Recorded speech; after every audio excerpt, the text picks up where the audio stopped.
जो प्यार मिला मुझे तुमसे,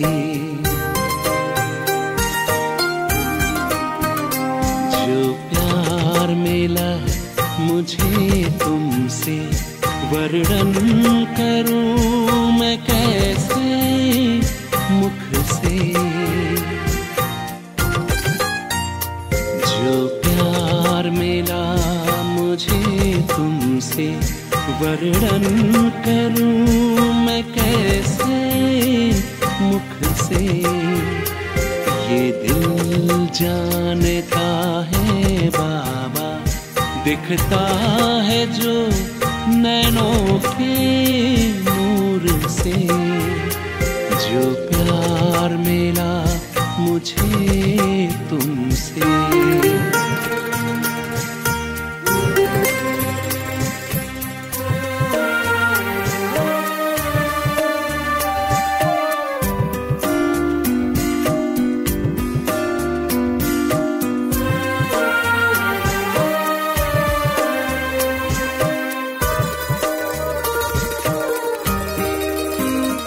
मुझको इतना सम्मान दिया, मेरे लाडले कह दुलार दिया।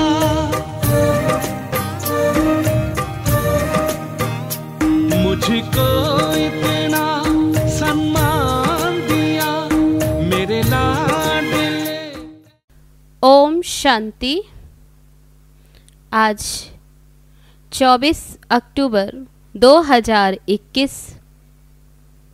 रिवाइज मुरली है 11 नवंबर 1979। अव्यक्त बाप दादा के महावाक्य हैं। दिव्यता संगम योगी ब्राह्मणों का श्रृंगार है। आज दिव्य बुद्धि विधाता, दिव्य दृष्टि दाता, अपने दिव्य जन्मधारी दिव्य आत्माओं को देख रहे हैं। बाप दादा ने हर एक बच्चे को दिव्य जीवन अर्थात दिव्य संकल्प, दिव्य बोल, दिव्य कर्म करने वाली दिव्य मूर्तियां बनाया है। दिव्यता आप संगम योगी बच्चों का श्रेष्ठ श्रृंगार है। एक है साधारणता, दूसरा है दिव्यता। दिव्यता की निशानी आप सभी जानते हो। दिव्य जीवनधारी आत्मा किसी भी आत्मा को अपने दिव्य नैनों द्वारा अर्थात दृष्टि द्वारा साधारणता से परे दिव्य अनुभूतियां कराएगी। सामने आने से ही साधारण आत्मा अपनी साधारणता को भूल जाएगी, क्योंकि आजकल के समय अनुसार वर्तमान के साधारण जीवन से मेजॉरिटी आत्माएं संतुष्ट नहीं हैं। आगे चलकर यह आवाज़ सुनेंगे कि यह जीवन कोई जीवन नहीं है। जीवन में कुछ नवीनता चाहिए। अलौकिकता, दिव्यता जीवन का विशेष आधार है। यह अनुभव करेंगे। कुछ चाहिए, कुछ चाहिए। इस चाहिए की प्यास से चारों ओर ढूंढेंगे। जैसे स्थूल पानी की प्यास में तड़पता हुआ मानव चारों ओर पानी की बूंद के लिए तड़पता है, ऐसे दिव्यता की प्यासी आत्माएं चारों ओर अंजलि लेने के लिए तड़पती हुई दिखाई देंगी। तड़पती हुई कहाँ पहुँचेंगी? आप सब के पास। ऐसे दिव्यता के खजाने से भरपूर बने हो। हर समय दिव्यता अनुभव होती है। वह कभी साधारण और कभी दिव्य। जब बाप ने दिव्य दृष्टि, दिव्य बुद्धि का वरदान दे दिया, तो दिव्य बुद्धि में साधारण बातें आ नहीं सकती। दिव्य जन्मधारी ब्राह्मण तन से साधारण कर्म कर नहीं सकता। चाहे देखने में लोगों के लिए साधारण कर्म हो, दूसरों के समान आप सब भी व्यवहार करते हैं, व्यापार करते हैं व गवर्नमेंट की नौकरी करते हैं। माताएं खाना बनाती हैं, देखने में साधारण कर्म है, लेकिन इस साधारण कर्म में भी आपका और लोगों से न्यारा अलौकिक दिव्य कर्म हो। महान अंतर इसलिए सुनाया कि दिव्य जन्मधारी ब्राह्मण तन से साधारण कर्म नहीं करते, मन से साधारण संकल्प नहीं कर सकते, धन को साधारण रीति से कार्य में नहीं लगा सकते, क्योंकि तन, मन और धन तीनों के ट्रस्टी हो। इसलिए मालिक बाप की श्रीमत के बिना कार्य में नहीं लगा सकते। हर समय बाप की श्रीमत दिव्य कर्म करने की मिलती है। इसलिए चेक करो कि सारे दिन में साधारण बोल और कर्म कितना समय रहा और दिव्य अलौकिक कितना समय रहा। कई बच्चे कहाँ कहाँ बहुत भोले बन जाते, चेक करते हैं लेकिन भोलेपन में समझते हैं सारे दिन में कोई विशेष गलती तो की नहीं, बुरा सोचा नहीं, बुरा बोला नहीं, लेकिन ये चेक किया कि दिव्य व अलौकिक कर्म किया, क्योंकि साधारण बोल व कर्म जमा नहीं होता, ना मिटता है और ना बनता है। वर्तमान का दिव्य संकल्प व दिव्य बोल और कर्म भविष्य का जमा करता है। जमा का खाता बढ़ता नहीं है तो जमा करने के हिसाब में भोले बन जाते हैं। खुश रहते हैं कि मैंने वेस्ट नहीं किया, लेकिन सिर्फ इसमें खुश नहीं रहना कि वेस्ट नहीं किया, लेकिन बेस्ट किया। बेस्ट कितना बनाया। कई बार बच्चे कहते मैंने आज किसी को दुख नहीं दिया, लेकिन सुख भी दिया। दुख नहीं दिया, इससे वर्तमान अच्छा बनाया, लेकिन सुख देने से जमा होता है। वह किया, वह सिर्फ वर्तमान में ही खुश हो गए। सुखदाता के बच्चे सुख का खाता जमा करते। सिर्फ यह नहीं चेक करो कि दुख नहीं दिया, लेकिन सुख कितना दिया। जो भी संपर्क में आए मास्टर सुखदाता द्वारा हर कदम में सुख की अनुभूति करो। इसको कहा जाता है दिव्यता व अलौकिकता। चेकिंग भी साधारण से गुह्य चेकिंग करो। हर समय ये स्मृति रखो कि एक जन्म में 21 जन्म का खाता जमा करना है, तो सब खाते चेक करो।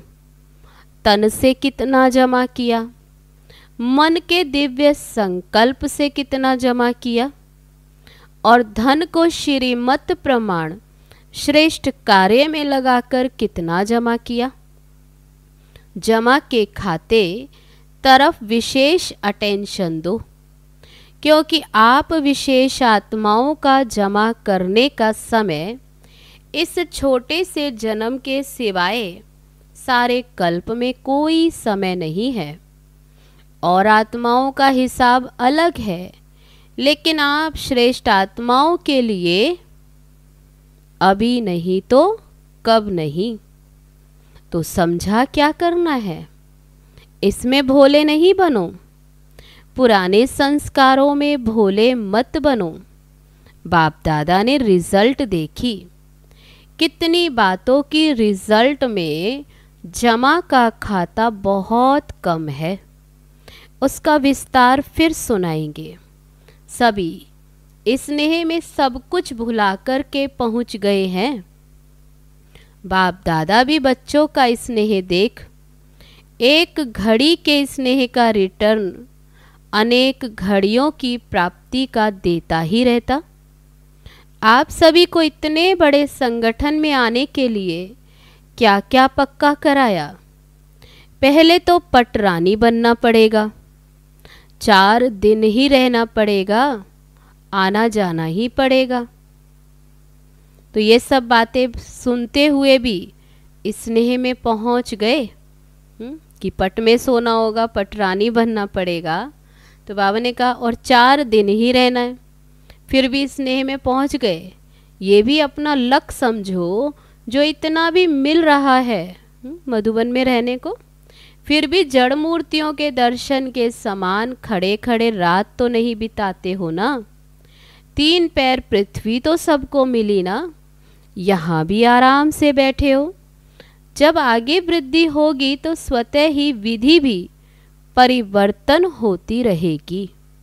लेकिन सदैव यह अनुभव करो कि जो भी मिल रहा है वह बहुत अच्छा है, क्योंकि वृद्धि तो होनी ही है और परिवर्तन भी होना है। समय अनुसार बाबा कहते आगे आगे वृद्धि भी होगी और परिवर्तन भी होना है। तो सभी को आराम से रहना खाना मिल रहा है ना। खाना और सोना 2 चीज़ें ही चाहिए। माताओं को तो बहुत खुशी होती है क्योंकि बना बनाया भोजन यहाँ मिलता है। वहाँ तो बनाओ, भोग लगाओ, फिर खाओ। यहाँ बना हुआ भोग लगा हुआ भोजन मिलता, इसलिए माताओं को तो बहुत अच्छा आराम है। कुमारों को भी आराम मिलता है क्योंकि उन्हों के लिए भी बड़ी प्रॉब्लम खाना बनाने की है। यहाँ तो आराम से बना हुआ भोजन खाया ना। तो सदैव ऐसे इजी रहो। जिसके संस्कार इजी रहने के होते हैं, बाबा कहते जिसके संस्कार इजी रहने के होते, उनको हर कार्य सहज अनुभव होने के कारण इजी रहते हैं। संस्कार टाइट हैं तो सरकमस्टांस भी टाइट हो जाते। संबंध संपर्क वाले भी टाइट व्यवहार करते। टाइट अर्थात खींचा तान में रहने वाले। तो सभी ड्रामा के हर दृश्य को देख देख हर्षित रहने वाले हो ना। वह कभी अच्छे बुरे के आकर्षण में आ जाते हो, ना अच्छे में ना बुरे में किसी में आकर्षित नहीं होना। सदैव हर्षित रहना अच्छा। सदा हर कदम में दिव्यता अनुभव करने वाले और कराने वाले दिव्य मूर्तियों को, सदा अपने जमा के खाते को बढ़ाने वाले नॉलेजफुल आत्माओं को, सदा हर समस्या को इजी स्थिति द्वारा इजी पार करने वाले ऐसे समझदार बच्चों को, अनेक आत्माओं के जीवन की प्यास को बुझाने वाले मास्टर ज्ञान सागर श्रेष्ठ आत्माओं को, ज्ञान सागर बाप दादा का याद प्यार और नमस्ते। हम रूहानी बच्चों की रूहानी बाप दादा को नमस्ते नमस्ते। ओम शांति। अब है बॉम्बे के ग्रुप से बाप दादा की मुलाकात। बॉम्बे निवासी बच्चे सर्व खजानों से संपन्न हो ना। सदा अपने को संपन्न आत्मा हूँ ऐसे अनुभव करते हो ना। संपन्नता संपूर्णता की निशानी है। संपूर्णता की चेकिंग अपनी संपन्नता से कर सकते हो, क्योंकि संपूर्णता माना सर्व खजानों से फुल होना। जैसे चंद्रमा जब संपन्न होता है तो संपन्नता उसकी संपूर्णता की निशानी होती। इससे और आगे नहीं बढ़ेगा, बस इतनी ही संपूर्णता है। जरा भी किनारी कम नहीं होती, संपन्न होता है। तो आप सभी ज्ञान, योग, धारणा, सेवा सभी में संपन्न, इसी को ही संपूर्णता कहा जाता है। इससे जान सकते हो कि संपूर्णता के समीप हैं या दूर हैं। संपन्न हो अर्थात संपूर्णता के समीप हो, तो सब समीप हो। कितने समीप हो? 8 तक, 100 तक या 16,000 तक। 8 की समीपता, फिर 100 की समीपता और फिर 16,000 की समीपता। कितने समीपता वाले हैं, यही चेक करना है।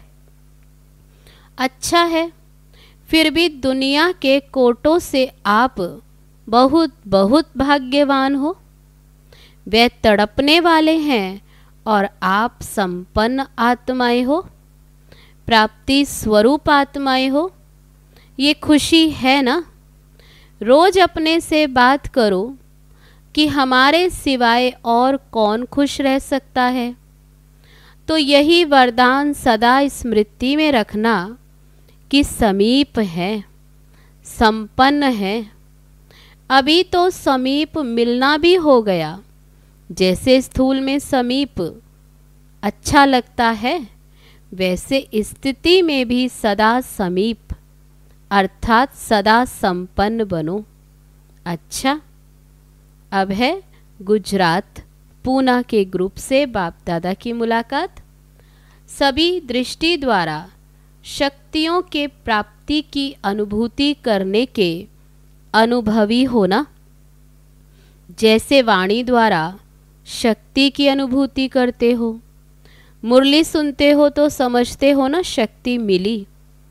ऐसे दृष्टि द्वारा शक्तियों की प्राप्ति के अनुभूति के अभ्यासी बने हो, या वाणी द्वारा अनुभव होता है, दृष्टि द्वारा कम?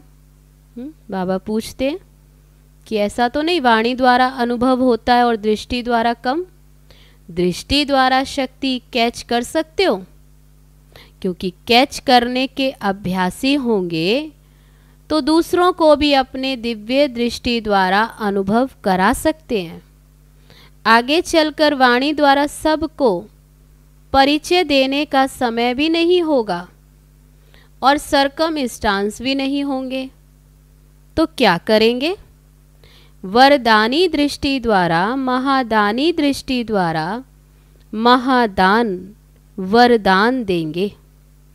दृष्टि द्वारा शांति की शक्ति, प्रेम की शक्ति, सुख व आनंद की शक्ति सब प्राप्त होती है। जड़ मूर्तियों के आगे जाते हैं तो जड़ मूर्ति बोलती है नहीं, फिर भी भक्त आत्माओं को कुछ न कुछ उनसे प्राप्ति होती है, तब तो वह जाते हैं ना। कैसे प्राप्ति होती है? उनके दिव्यता के वाइब्रेशन से और दिव्य नैनों की दृष्टि को देख वाइब्रेशन लेते हैं। कोई भी देवता व देवी की मूर्ति में विशेष अटेंशन नैनों की तरफ देखेंगे, फेस की तरफ अटेंशन जाता है, क्योंकि मस्तक के द्वारा वाइब्रेशन मिलता है, नैनों द्वारा दिव्यता की अनुभूति होती है। अब वह तो हैं जड़ मूर्तियाँ, लेकिन किसकी हैं? आप चैतन्य मूर्तियों की जड़ मूर्तियाँ हैं। ये नशा है, ये हमारी मूर्तियाँ हैं। चैतन्य में ये सब सेवा की है, तब जड़ मूर्तियाँ बनी हैं। तो दृष्टि द्वारा शक्ति लेना और दृष्टि द्वारा शक्ति देना, ये प्रैक्टिस करो। शांति के शक्ति की अनुभूति बहुत श्रेष्ठ है। जैसे वर्तमान समय साइंस की शक्ति का कितना प्रभाव है, हर एक अनुभव करते हैं, लेकिन साइंस की शक्ति निकली किससे? साइलेंस की शक्ति से ना। जब साइंस की शक्ति अल्पकाल के लिए प्राप्त करा रही है, तो साइलेंस की शक्ति कितनी प्राप्ति कराएगी? तो बाप के दिव्य दृष्टि द्वारा स्वयं में शक्ति जमा करो, तो फिर जमा किया हुआ समय पर दे सकेंगे। अपने लिए ही जमा किया और कार्य में लगा दिया, अर्थात कमाया और खाया। जो कमाते हैं और खाकर के ख़त्म कर देते, उनका कभी जमा नहीं होता, और जिसका जमा का खाता नहीं होता उसको फिर समय पर धोखा मिलता है। धोखा मिलेगा तो दुख की प्राप्ति होगी। ऐसे ही साइलेंस की शक्ति जमा नहीं होगी, दृष्टि के महत्व का अनुभव नहीं होगा, तो लास्ट समय श्रेष्ठ पद प्राप्त करने में धोखा खा लेंगे। फिर दुख होगा, पश्चाताप होगा। इसलिए अभी से बाप की दृष्टि द्वारा प्राप्त हुई शक्तियों को अनुभव करते जमा करते रहो। तो जमा करना आता है। जमा की निशानी क्या होगी? नशा होगा।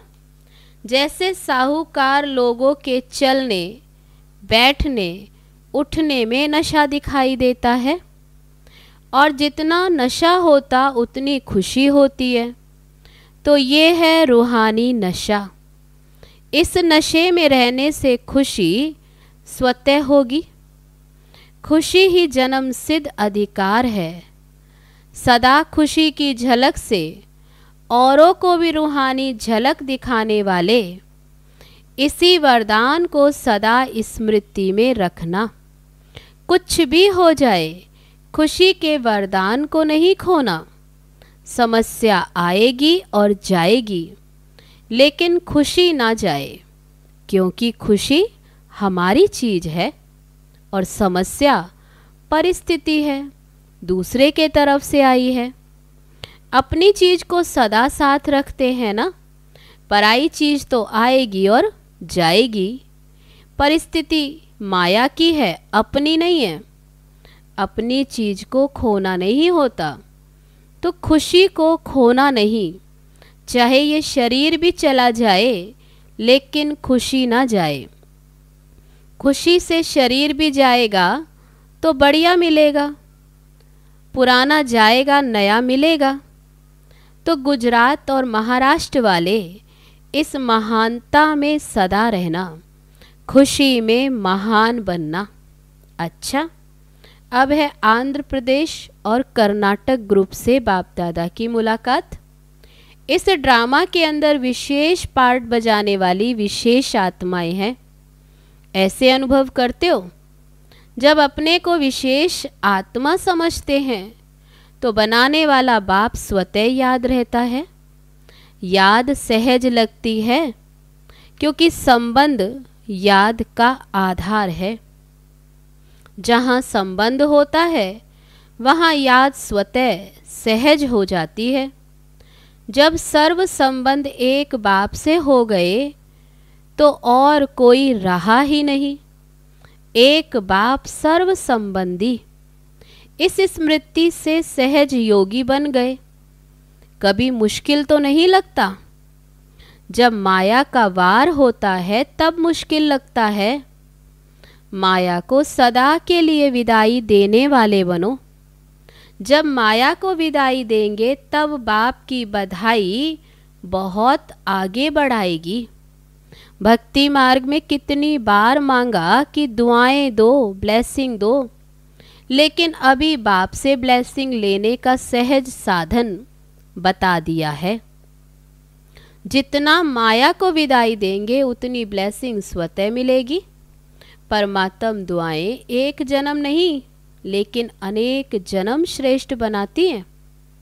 तो सदा ये स्मृति में रखना कि हम हर कदम में बाप की, ब्राह्मण परिवार की दुआएं लेते सहज उड़ते चले। ड्रामा में विशेष आत्माएं हो, विशेष कर्म कर अनेक जन्मों के लिए विशेष पार्ट बजाने वाले हो। साधारण कर्म नहीं, विशेष कर्म, विशेष संकल्प और विशेष बोल हो।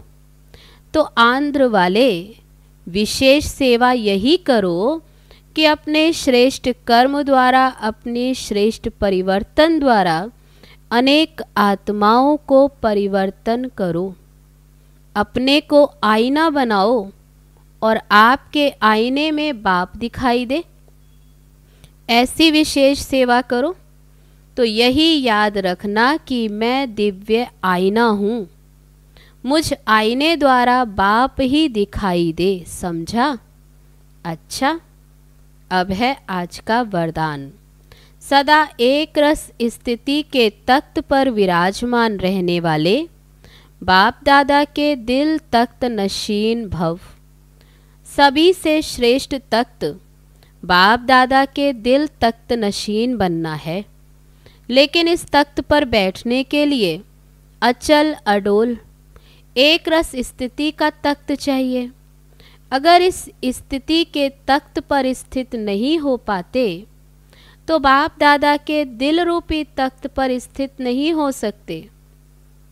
इसके लिए अपने भ्रिकुटी के तख्त पर अकाल मूरत बन स्थित हो जाओ। इस तख्त को बार बार डगमग ना हो तो बाप दादा के दिल तख्त पर विराजमान हो सकेंगे। अब है आज का स्लोगन। शुभ चिंतन द्वारा नेगेटिव को पॉजिटिव में परिवर्तन करो। अच्छा, ओम शांति।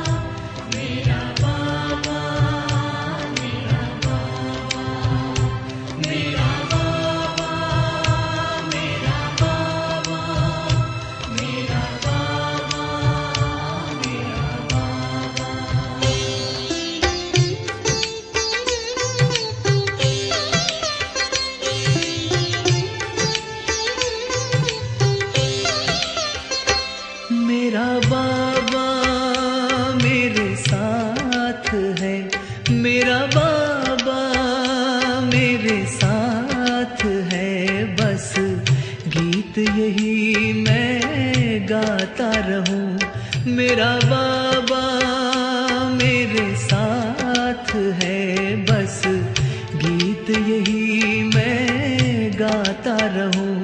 मुझको खजाना कैसे मैं ये किसी से कहूँ। मेरा बाबा मेरे साथ है, बस गीत यही मैं गाता रहूं।